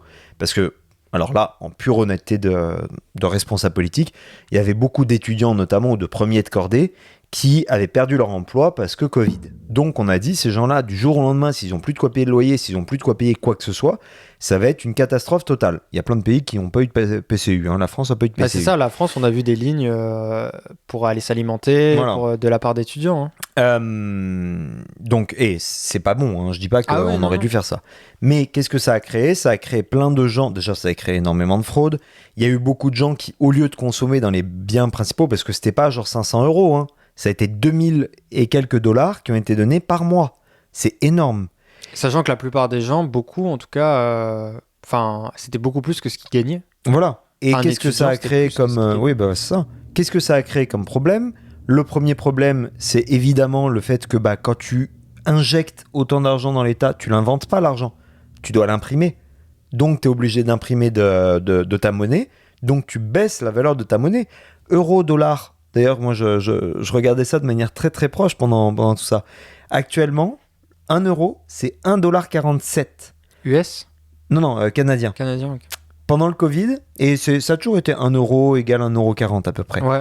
Pendant le Covid, on est à 1 euro égale 1,20 $. Mais ça a totalement changé les choses. Parce que tout ça, c'est des cours qui sont impressionnants. Ils ont démarré la machine à inflation. Et aujourd'hui, sur quoi on se retrouve? Des taux directeurs à 5%. En démarrant la machine à inflation, ils ont baissé les taux directeurs, les gens se sont endettés, ils ont commencé à prendre des crédits, ils ont commencé à acheter des maisons. Sauf que le problème, c'est qu'un crédit, c'est pas comme en France, vous négociez votre crédit pour les 40 prochaines années. Tous les 2 ans, vous êtes obligé de repasser devant la banque et vous renégociez votre truc. Mais vous renégociez pas. Ouais, ça dépend, il n'y a pas que ça, mais oui, la plupart des crédits ici, c'est des crédits à taux variable. Là, C'est donc, ça. ouais, tous les 2 ans, ou 5 3 ans, ans, ouais. ou 3 ans par là, tu es obligé de renégocier. Et il y a plein de gens qui ont dû renégocier aussi, notamment ceux qui avaient à 5 ans, en 2022 ou 2021. Donc là, ils se sont fait déboîter. Et, ouais, Parce que le taux directeur total a augmenté, maintenant il est à 5%, et il est maintenu à 5% depuis septembre. Ouais, un ça truc fait comme un ça. moment. Ouais. Et c'est énorme. Et ça, c'est pour contrecarrer l'inflation. Sauf que le problème, c'est que pendant ce temps-là, les gens, donc ça pousse les gens à épargner au lieu de dépenser, parce que les livrets sont beaucoup plus hauts, etc. Si vous placez aujourd'hui, vous pouvez avoir des taux très intéressants. Et puis même, ils font des taux promotionnels. Moi, ma banque, elle fait C'est ça. ça. Pendant un certain temps, genre pendant 6 mois, elle va dire tout l'argent que tu mets, disons que ton taux il est à 3%, là on va le doubler, il va Ouais. être à 6%. Donc C'est ça. mets de l'argent. Exact. Parce qu'on en a besoin pour là, après faire des placements financiers. Moi, c'est ce que j'ai fait pour le peu que j'avais directement placé. Mais le problème, c'est que la plupart des gens, ils n'ont pas de quoi placer. Non, vu le prix de l'épicerie, vu le prix de tous les coûts. Et quand tu essayes d'acheter une maison et que tu t'es dit, oulala, mais attends, il y a quelques facteurs favorables, allons-y, on est dans la crise, le marché de l'immobilier descend, let's go. Mais là, les gens, tous ceux qui sont propriétaires, parce que là, en ce moment, il y a une crise du logement, beaucoup de gens blâment les propriétaires. Mais les propriétaires, actuellement, ils ont la corde au cou, ils n'ont pas le choix que de monter les loyers. Parce que la banque derrière, elle leur demande de l'argent, elle leur en demande toujours Mais ça, plus. déjà, techniquement, Et c'est des intérêts, c'est même pas du capital qui rembourse. c'est un système ultra malsain de base. C'est-à-dire que le propriétaire, s'il te fait payer, s'il te fait rembourser ton prêt à travers ton loyer, C'est normal. oui, mais ça veut dire que c'est-à-dire que c'est ça, la moindre crise, c'est terminé, quoi. Ton système immobilier mais c'est s'effondre. tout- c'est C'est pour ça que normal. je dis que c'est un système qui est déjà de base malsain, parce que il y a quand même des crises très régulièrement. On en a eu en 1983, on en a eu dans les années 90, j'ai plus la date, Ouais, on en a eu maintenant, en ils sont un peu 2008. plus rapprochés maintenant. On en a eu une en 2008. Non, mais voilà, tu prends les 40 dernières années, il y a déjà eu 4 crises majeures, pas des petites crises de, une très majeure, dont une qui aurait pu être mortelle pour la plupart des gens, 2008, tu vois. Et 83, même, on le voit dans le début du Loup de Wall Street, cette crise-là, la crise financière qui le fout dehors de son premier truc, qui l'amène après à faire les petites créances.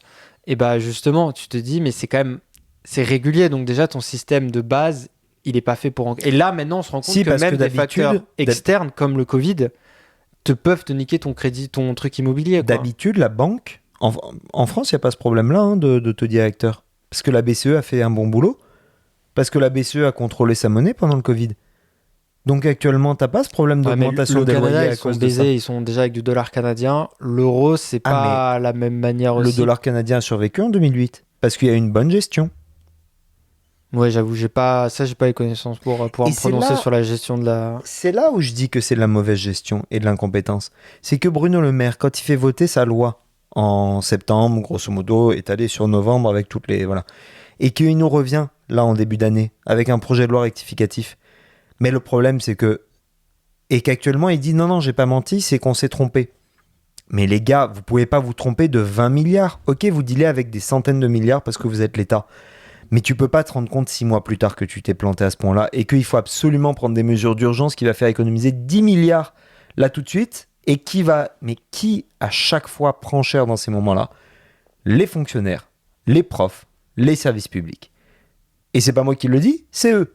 Ils ont commencé à dire, maintenant on va commencer à regarder pour des indices de performance, ce que tu avais mentionné d'ailleurs dans un podcast précédent, Ouais. des indices de performance Ce qui par est rapport aux terrible. fonctionnaires. Enfin, ce qui est une mauvaise idée, à mon avis, à plein de degrés. Il y a du bon, évidemment, de dire qu'un gars qui se croise les doigts pendant 10 ans, il est plus safe. Mais ça, c'est normal. Mais ça, c'est mineur. Mais voilà. C'est que ça, c'est la logique de dire on va faire une loi pour 5% des gens qui crossent le système, C'est ça. alors que la majorité des gens dans l'administration, peu importe la place, font leur travail, font leurs heures. Ils aiment pas faire des heures supplémentaires et ils utilisent le système qu'on leur propose. Mais c'est pas des gens qui vont plus que ça outrepasser, je veux dire, la production. Il y en a, ça existe, mais c'est très rare. Et enfin, C'est c'est ça. pas très rare, c'est relativement. Il y en a toujours un par, c'est sûr. Mais globalement, c'est des gens qui font leurs emplois. Sinon, vraiment, si les vraiment le système irait beaucoup plus mal que ça. Et les profs, j'ai beau être très critique envers eux parce que j'ai pas eu des très bonnes expériences scolaires, mais c'est pas en moins les payant ou en arrêtant de les payer ou en n'investissant pas dans les écoles qui vont faire un meilleur travail. De base, c'est une question de logique. C'est la base de mais notre surtout que là, nation, avec ce qu'a dit l'éducation. Attal, maintenant, les élèves maintenant vont être 8h, 18h au collège. Tu sais, les élèves du collège, là, ils vont être encore plus longtemps au collège. Donc en plus, ils veulent les faire plus travailler, quoi. C'est ça, a priori, si ça va, je sais pas si c'est une annonce, si c'est une loi, si c'est une réforme, si c'est un truc qui va être débattu. Mais le projet, c'est de faire travailler plus les profs. Mais c'est Donc, quand même impressionnant parce que si vous regardez The Big Short, un j'ai film jamais qui est... vu. Ouais. Oh putain, il faut que tu le vois. Mais c'est ce genre de film, si ça parle d'économie, pendant Mais il 2 t'explique heures, tout. Non, et non. je suis en mode, Il t'explique tout. ça me prend du... Non, mais c'est il y a juste le fameux que... Margot Robbie dans son bain qui vous explique l'économie. T'as un Oui. chef cuisinier qui t'explique que sont les CBO et des trucs comme ça. Tous les mais trucs techniques, il te l'explique. C'est juste que c'est ce genre de film où je sais que voilà, c'est un mood et je l'ai jamais ce mood. Ah, il mais est c'est pareil énorme. que le Wall Street. T'explique à peu près tout, comment fonctionne Ouais, mais la Loup de bourse. Wall Street, ouais. Bah, il faut qu'il t'explique comment il fait le truc. Bah, le truc du gâteau, c'était super bien expliqué là. Le truc qu'il investit sur le gâteau avant que le gâteau soit créé et distribue les parts avant qu'ils existent. Donc en fait, après, il fait ce qu'il veut avec. Enfin, du coup, il vend un truc qui n'existe pas mais qui va exister. Mais c'est illégal parce que ça veut dire qu'il a eu des informations en amont. Et je sais pas, je trouvais que il avait bien dosé le truc de. C'est quand même un film sur un mec qui fait de la fraude boursière, quoi. Oui. Bah, Donc, si t'as aimé ça, dis-toi que c'est encore mieux, The Big Short. Ils expliquent Oui, encore mais je plus pense, de concepts et tu comprends 2008. Vraiment, tu le comprends. C'est pas un truc où tu finis et tu es en mode bon, bah, Ah, mais j'ai pas plus avancé malheureusement sur le pour moi, sujet. j'ai eu des cours à l'université sur ça qui m'ont été imposés. Économie politique, premier cours, 2008. Et j'ai souffert, mais du coup, je vois à peu près ce que c'est. Mais je pense qu'il y a un casting en or dans ce truc-là. Mais c'est à Adam McKay qui le fait. Donc, C'est ça. oui, non, C'est très super bon bon. réalisateur et tout, je sais. Moi, je vous le conseille vraiment. Et à la fin, c'est très drôle parce qu'il dit quand tout ça a été révélé, voilà, on a mis en prison les principaux responsables, on a mis en prison les principaux fraudeurs, etc. Puis là, t'as un long moment de pause. Bah non, on a blâmé les profs, les immigrants, les chômeurs, et puis on a réduit leurs droits. Les grands patrons ont réussi à s'en sortir, ils ont eu de l'argent de l'État de telle manière à avoir des parachutes dorés, et la situation est devenue la même. On a mis une loi qui sert à rien parce que maintenant ils ont changé de nom et continuent à faire les mêmes pratiques. Et puis voilà. Et c'est très cynique la fin, mais tu comprends totalement comment une crise en engendre une autre. Tu comprends vraiment qu'à la fin, si tu traites pas le problème à la racine des gens qui sont soit incompétents, soit des fraudeurs, mais souvent les fraudeurs se basent sur une incompétence de l'État, et tu ne régleras jamais le problème. Et au lendemain d'une crise comme le Covid, c'était normal que tous nos systèmes avaient été bougés. Donc il y avait des trous, il y avait du gruyère, il y avait des problèmes. Et le problème, c'est qu'on s'est dit, on va refaire le business as usual. C'est le quoi qu'il en coûte à la Macron. C'est le fait de dire, on est là, on va soutenir les entreprises, etc. Évidemment, parce que derrière soutenir les entreprises, il y a soutenir les travailleurs, il y a soutenir des familles pour pas qu'il y ait des emplois qui soient perdus. Mais si tu n'as pas derrière une gestion méticuleuse de toute la chaîne, et derrière, tu te retrouves avec des 20 milliards de pertes. Et alors là, tu as un choix. Soit tu dis, on emprunte. Mais là, actuellement, les gens, ils vont plus vouloir t'emprunter parce que tu t'es quand même gouré de 20 milliards. Et actuellement, on a une dette énorme sur les épaules qu'on ne fait que rembourser. 3 000 milliards, là, je sais pas Ouais. quoi, là. Alors ça, dernier point avant de finir, la dette, très intéressant. Vous avez une dette qui est de, c'est quoi un taux, on va dire 6%, ok ? La banque, elle regarde votre profil financier, elle regarde votre crédit, votre score, etc. Et elle va se dire, le gars, il me doit à peu près 10 000 de plus à la fin du truc. Vous avez commencé par rembourser les intérêts, et puis ça ira. L'État, c'est un peu différent, parce que l'État ne meurt pas. L'État ne peut pas avoir de problème ou quoi que ce soit. Donc l'État est solvable. Et l'État peut faire quelque chose que vous ne pouvez pas faire. Il peut faire un emprunt pour rembourser un emprunt précédent. Ce qui est assez exceptionnel quand même, c'est le fait de dire je suis pas capable de te rembourser actuellement, donc je vais te faire un emprunt pour te rembourser. Nous, c'est illégal si on fait ça. Ouais. Heureusement. Oui, Heureusement. non, mais oui, c'est juste pour te dire que ça existe. Il y a déjà des gens qui ont fait ça. Il y a déjà, c'est le surendettement. Tu vas demander un peu à une autre banque ou à des courtiers privés, des trucs comme ça. Quel est le problème ? C'est qu'en fait, on est aussi tenu à l'inflation. ou en tout cas à la performance de l'État à gérer l'inflation. Parce C'est que les fameuses notes là Triple pas A, je sais pas quoi. exactement, mais non, les notes, c'est par rapport à ta capacité de remboursement. Ok. C'est un peu comme ton credit score. Mhm. Voilà. Sauf que ça, on a très très bien travaillé dessus jusqu'au Covid. Et donc en fait, techniquement, on a même réduit la part de notre dette qu'on devait aux banques. C'est génial, c'est génial. Et oui, mais non. Parce que 2022 est arrivé. 2022, inflation, 2022, crise majeure et tout. Et donc en fait, quand tu calcules de 2006, 2007 à peu près, jusqu'à maintenant, non, de 2002 jusqu'à 2021, tout le travail qu'on avait fait, eh ben, il a été annulé en une année avec 2022. Ce qui fait qu'aujourd'hui, on rembourse l'intérêt de la dette, mais on ne rembourse plus la dette. Et ça, c'est le piège dans lequel même un particulier ne peut pas se mettre. Et c'est là où les oppositions arrivent et disent, mais attendez, Bruno Le Maire, on l'aime beaucoup, il n'y a pas de problème. Je crois pas. Mais n'importe quel chef d'entreprise, bon père de famille, comptable, qui que ce soit, qui fait une erreur à ce niveau-là, mais il ne garde pas son emploi. Il ne peut pas, t'as pas le droit de te tromper surtout à des responsabilités comme ça, à ce niveau-là. Surtout quand tu brigues le 2027 pour être président à ton tour. Bruno Le Maire, il brigue ça? Ah oui. Ça va être une campagne mortifère pour lui. Bah là, après ce qui vient de sortir, ouais, c'est un petit peu chaud. Déjà de base. Déjà, je pense que le nombre de gens qui ressortent, on va mettre la Russie, l'économie de la Russie à genoux, qui lui ressortent en permanence. Je pense déjà que ça, les gens l'ont pas oublié à quel point il est passé pour un immense con. La Russie est pas bien là, économiquement. Avec toute la confiance qu'il a, ils sont pas bien, mais après je suis pas assez bon là-dedans, mais je sais qu'ils sont passés en full mode économie de guerre, genre, donc dans tous les cas ils vont survivre. C'est pour ça que moi, tous les gens qui disent oui, mais regarde, si on les laisse faire, ils vont faire autre chose. Et déjà, ils sont au bord du gouffre là, donc ils sont capables de faire la guerre et tout. Ils vont la tenir, la guerre en Ukraine, etc. Peut-être même la Moldavie derrière. Mais par exemple, la Pologne ou l'Estonie, la Lettonie, c'est impensable qu'ils s'y attaquent. Ils vont crever économiquement, mais même au niveau de tous les degrés. Genre, il faudrait que d'autres acteurs rentrent en lice pour les aider, tu vois, parce que vraiment, ça ne fonctionne pas. Donc, oui, c'est une machine de guerre, mais ils ont un peu mis, pas quasiment toutes les cartes sur table, mais presque, quoi. La dernière, c'est la loi martiale, et on passe vraiment en mode full économie de guerre, et tout le monde fait des balles et oui, c'est ça. et des mortiers 33 mm, là, c'est tout ce qui se passe, quoi.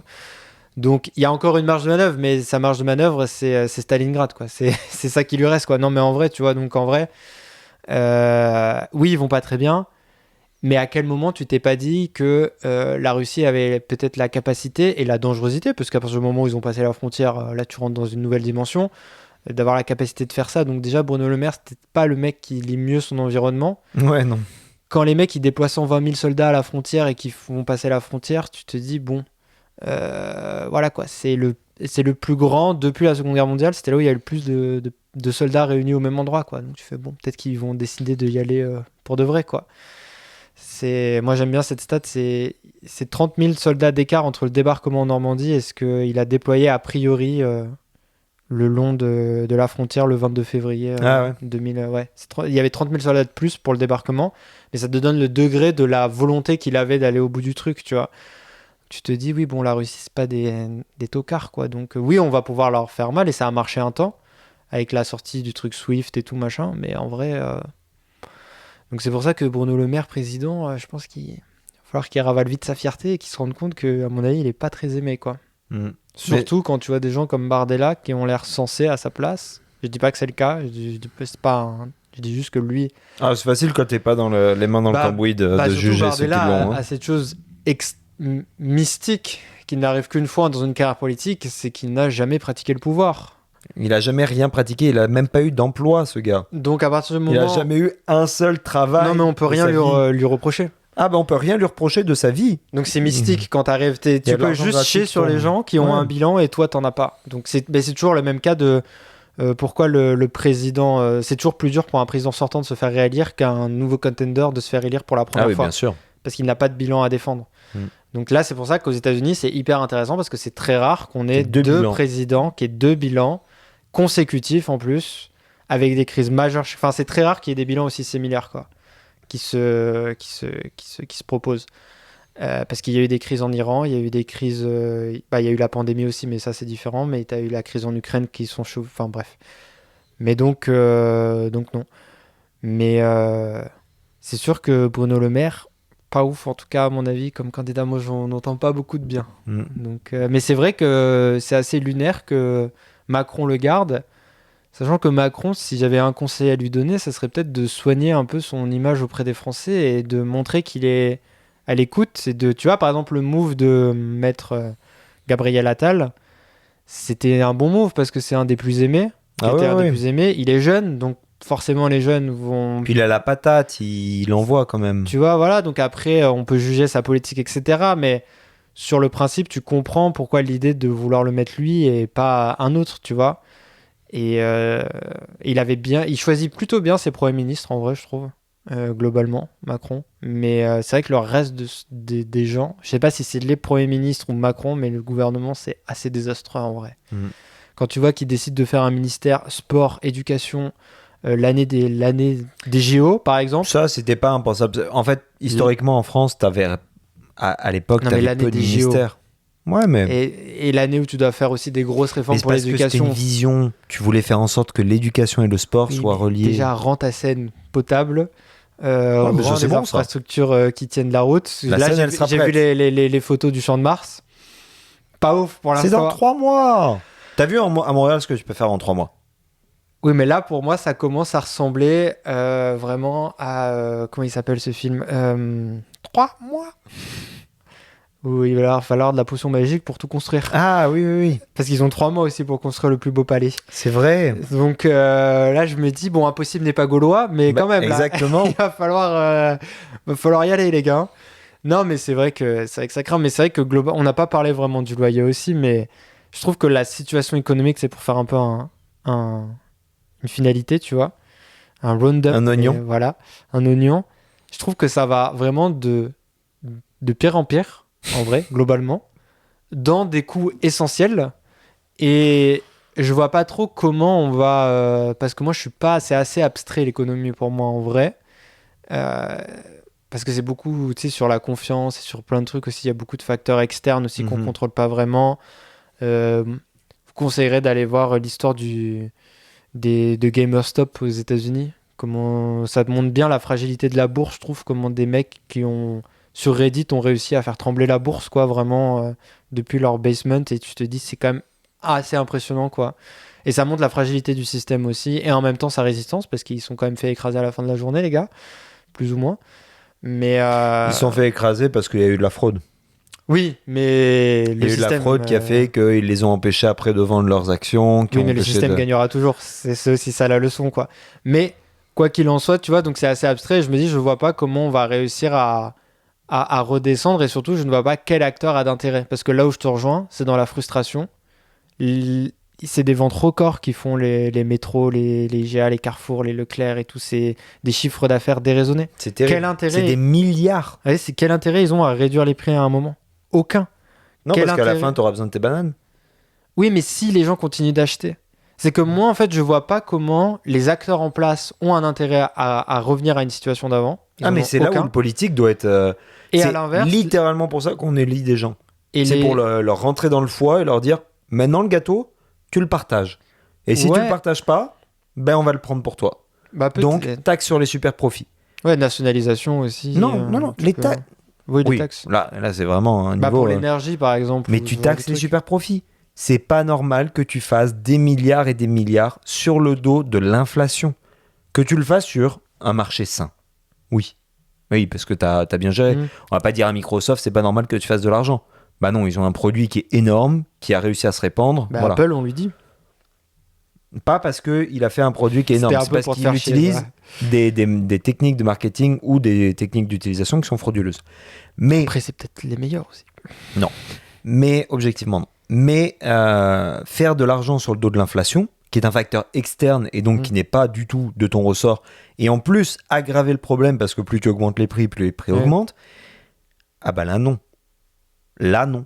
Donc, taxe sur les super profits et redirection de cet argent vers les personnes qui en souffrent le plus. Mais on va pas commencer à dire on va faire des économies en enlevant de l'argent aux chômeurs, en enlevant, parce que c'est ça aussi, hein, les projets qu'il y a, hein. En enlevant des micro-entreprises. Là, actuellement, au Canada, ça va être de plus en plus dur de créer sa propre petite entreprise. Tu vois, des trucs comme ça où tu te dis, mais c'est là où ils disent, on n'a pas un problème de dépenses, on a un problème de recettes. Mais oui, il faut qu'on augmente le nombre de recettes qu'on a. Je comprends. Mais c'est vrai que les gens, dès qu'ils entendent augmentation ou des taxes ou des trucs comme ça, ils pensent, oh mon Dieu, on va m'augmenter mes impôts. Jamais on pense aux super riches, jamais on pense aux super profits. Alors qu'il y a quand même une disproportion de l'argent, où il y a un minimum de gens qui ont un maximum d'argent et un maximum de gens qui ont un minimum d'argent. Donc on se retrouve avec une double pyramide inversée, et où on se dit, bon bah, taxes, ça va être nous qui allons prendre, parce qu'on a été habitués, en tant que classe moyenne, à être ceux qui allons être pompés le plus possible.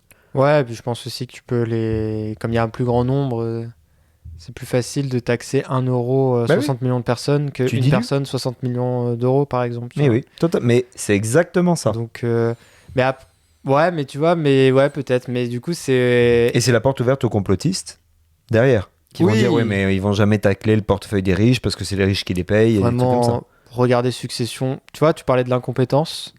Je trouve qu'à mon avis, Succession, c'est assez réaliste sur le truc de... Il y a vraiment des gens qui prennent des décisions dans des bureaux, mais je pense qu'ils sont pas conscients de plein de choses. Mais dans le sens, c'est un truc de... Je pense que c'est très éloigné du complotisme, etc. Je pense que c'est vraiment des gens qui prennent des décisions, qui se rendent pas forcément compte ou qui se disent « Ah, moi, je trouve que c'est vraiment une bonne idée. » Et même eux, ils ont pas toute l'information qu'il faut, etc. Puis ils visent leur propre intérêt à la fin de la journée. Genre, c'est un truc pour maintenir, mais... Moi, je suis quand même assez pessimiste parce que finalement, les seuls qui tiennent un discours, et je sais pas mon opinion politique, je dis pas ça parce que voilà, j'ai l'impression que les seuls qui décident de prendre à bras le corps ce problème-là, c'est vraiment l'extrême droite. En tout cas, qui en font un tard qui en font un étendard, pardon, de trucs politiques. Et donc, ils risquent de gagner, quoi, à tous les niveaux, tu vois, parce que la gauche et l'extrême gauche, la gauche étant inexistante aujourd'hui en France, au Canada, au Québec, on peut se demander si elle a déjà existé un jour. L'extrême gauche, par exemple, elle, t'as pas l'impression que l'économie, c'est un problème. Alors oui, elle veut taxer les riches, par exemple, elle veut taxer les milliardaires, etc. Mais c'est très nébuleux de comment elle va y arriver. Et même la redistribution, elle est relativement nébuleuse. Et même si à l'inverse, elle est claire, et là, on aurait par exemple quelqu'un d'LFI qui nous dirait « Mais non, regarde, dans le programme à 222.1... » C'est eux qui ont fait un programme le plus détaillé. Hein. Il t'explique et tout. Je suis en mode « Oui, mais le truc, c'est que... » On en avait parlé en off, mais pour les électeurs, il faut des idées simples, voire très simples. Et entre les deux, essayer de t'expliquer comment on va taxer les riches, ou alors tes impôts ne vont pas augmenter, et je vais réduire les prix dans les magasins. J'ai un plan.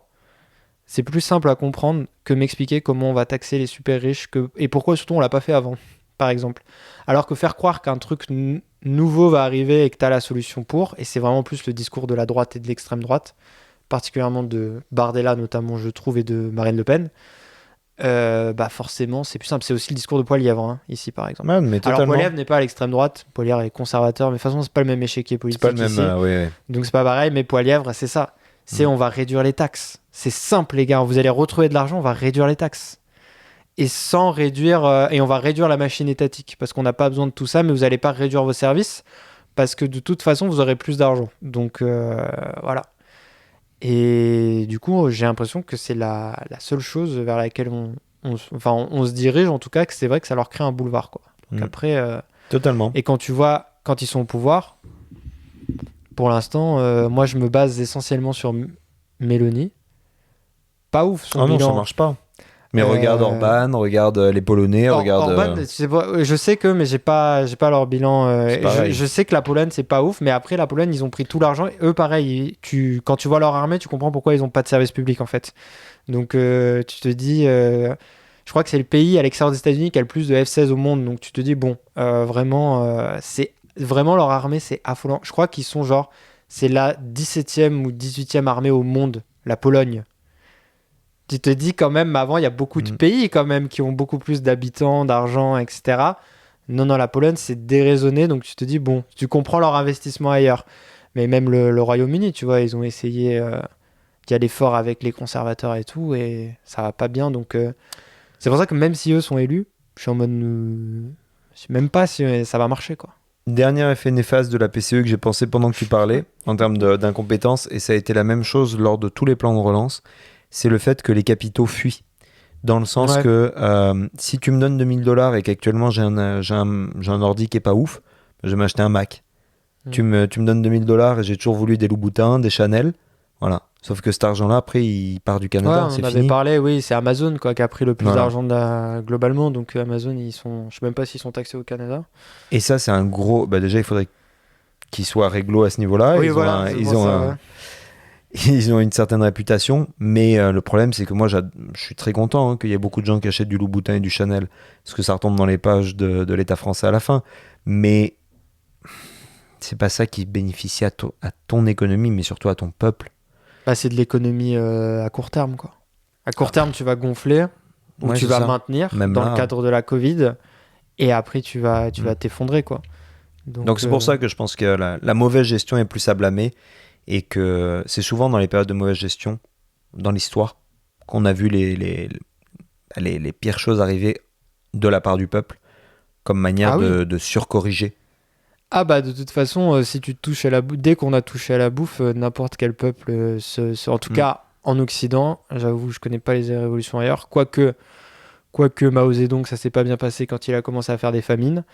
Ça se passe très mal généralement, et par exemple, c'est pour ça d'ailleurs la Russie, ils sont passés en économie de guerre, parce qu'il sait très bien que le jour où ça commence à gueuler à la nourriture, les Russes, du moment qu'ils vont avoir la sensation de manquer quelque chose, ils vont se dire c'est de l'URSS, c'est les années 90, c'est la roulette russe, sans mauvais jeu de mots, donc on va prendre des armes et ça va très mal se passer. Ouais. Et ça va être évidemment la personne dont ça fait 20 ans qu'elle est au pouvoir qui risque, donc non, il maintiendra son peuple, et les États-Unis jouent sur ça, mais la France, la Russie, n'importe quel peuple, dès que ça commence à avoir le ventre qui gargouille, ça se passe pas bien, quoi. Et c'est normal, hein. Mais c'est pour ça que je suis pas très pessimiste dans la vie, mais c'est vrai que je me dis, je vois pas trop comment, à part si tout se règle d'un coup, tu vois, toutes les crises externes s'arrêtent et tout le monde se dit bon, on se calme, ce qui je pense n'arrivera pas, risque de y avoir pas des affrontements, mais des Non, mais il peut y avoir de la bonne gestion saine, une reprise du calme, et puis voilà. En Europe, c'est ce qu'ils essayent de faire. Bon, là, on est en période d'élection, donc c'est compliqué. Ouais, mais quand tu vois Mais que c'est peut-être voilà. l'extrême droite qui va prendre le pouvoir, la bonne gestion, hein, ça va être ciao, hein. Oui, mais ce sera au Parlement européen. Le Parlement européen. Et puis en France, c'est l'extrême droite qui avait gagné les dernières élections européennes. Hein. Non, mais tu commences à avoir une coalition quand même qui grossit de l'extrême droite au sein du Parlement européen. Et ils sont de plus en plus représentés, et notamment la Pologne, tu vois, l'Italie, les trucs, tous ces pays-là, là, ça commence vraiment de plus en plus à monter. Et si la France, et je suis pas très en mode la France modèle du monde, mais si la France bascule par exemple en 2027 à l'extrême droite, pays fondateur de l'Union européenne, je pense que ça enverra un signal très fort par exemple à l'Allemagne, à d'autres pays qui se diront pourquoi pas nous, quoi. Tu vois. Et la France reste quand même pour le coup, il n'est pas le leader dans le monde, mais il est vraiment le leader de l'Union européenne. Et en tout cas, qu'on soit d'accord ou pas, on peut pas. En fait, la France est leader de l'Union européenne, c'est sûr, comme l'Allemagne. Donc, si elle bascule, je pense que pour l'instant, c'est des petits pays, entre guillemets. Il n'y a pas de grands petits pays, mais c'est des pays qui ont une moindre mesure, tu vois. Quoique l'Italie, déjà, c'était... Mais l'Italie, ils ont toujours déraillé, de toute façon, avec l'autre, là, aussi, avant, qui est mort, là. Était complètement... Estrosi Non. Pas Estrosi, n'importe quoi. Et une tête de mafieux vraiment à tous les degrés. Berlusconi. Voilà, avec Berlusconi, même après Matteo, je sais plus comment il s'appelle. Salvini, ça avait l'air moins pire, mais j'avoue, je suivais pas trop de fond. Actuellement, les gens, ils voudraient bien un retour de Salvini, justement. Pourquoi ? Pour la même raison de pourquoi Hollande sera réélu probablement en 2027. Parce qu'ils ont l'impression que c'était mieux avant, alors que c'est faux. C'est faux. C'était très faux. Je suis en train de regarder un documentaire sur Turning Point, là, la série Netflix. Oui. Sur le World Trade Center. Vraiment, ils te font toute l'histoire de la guerre au Moyen-Orient, donc de l'Afghanistan, de la première guerre d'Afghanistan en 79 jusqu'à nos jours. Je suis en mode, mais vraiment, ça n'allait pas du tout avant. D'où les gens, ils pensaient dans les années 90, c'était la paix et tout. Je suis en mode, mais c'est terrible. C'est 30% de la population afghane qui est soit morte, soit déplacée, soit mutilée, truc. Tu te dis, c'est vraiment, tu regardais ça et j'ai appris beaucoup de choses et j'étais en mode, C'est fou, les gens ils pensent vraiment que c'était plus calme avant, mais c'est pas que ça peut pas être pire aujourd'hui, mais c'est faux de penser que c'était tranquille avant. Bref. Un petit peu pessimiste en cette fin de podcast, mais c'est plus parce que voilà, un tour d'horizon se fait. Mais dans tous les cas, moi ça m'a fait bien plaisir d'en discuter avec toi. Ouais, moi aussi. Moi je vous recommande vraiment The Big Short. Désolé, je sais qu'on fait plus trop les recommandations, mais moi je pense que c'est vraiment dans le thème. Je pense que ça peut vous expliquer beaucoup de choses. C'est très très très simple. C'est très bien joué. Il y a un très bon rythme, etc. Oui, ça parle beaucoup d'économie, mais je pense que c'est important que le ressenti puisse se mélanger aux faits et à une compréhension du système. Et ça, c'est vraiment ma croyance fondamentale pour qu'on ait une meilleure appréhension des enjeux et qu'on ait moins de doutes vis-à-vis du reste, de choses qu'on ne peut pas contrôler, mais qu'on comprenne quels sont les leviers qui font que notre vie va mieux ou moins bien en ce moment. Donc voilà, c'est ma recommandation. Mais c'est surtout que c'est des êtres humains à la fin de la journée. Oui, mais c'est pour ça qui que c'est prennent imparfait. ces décisions et qui jouent qui jouent pas, mais qui travaillent avec ça, quoi. Il faut pas forcément mettre des mauvaises intentions. L'humain est imparfait, l'humain fait des erreurs et l'humain est corruptible. Donc il y a un moment, voilà, il y a des choix qui sont faits. Quand vous avez des choix, vous avez des erreurs. Oh là là. C'est comme ça. Si j'ai pas la flemme, je l'écrirai dans une vieille écriture dessous dans la vidéo. Avec un fondu en noir et C'est blanc ça, et un violon. C'est ça, le fondu en noir et blanc. Bah écoute, merci beaucoup. Puis c'était du coup des bières et des bas. Il n'y a plus de bière, il n'y a que des débats maintenant. Ouais. Mais c'est pas grave. On est des grands, on prend du vitamine water. Et puis on se retrouve la semaine prochaine pour un nouvel épisode. Portez-vous bien et à bientôt. Bye.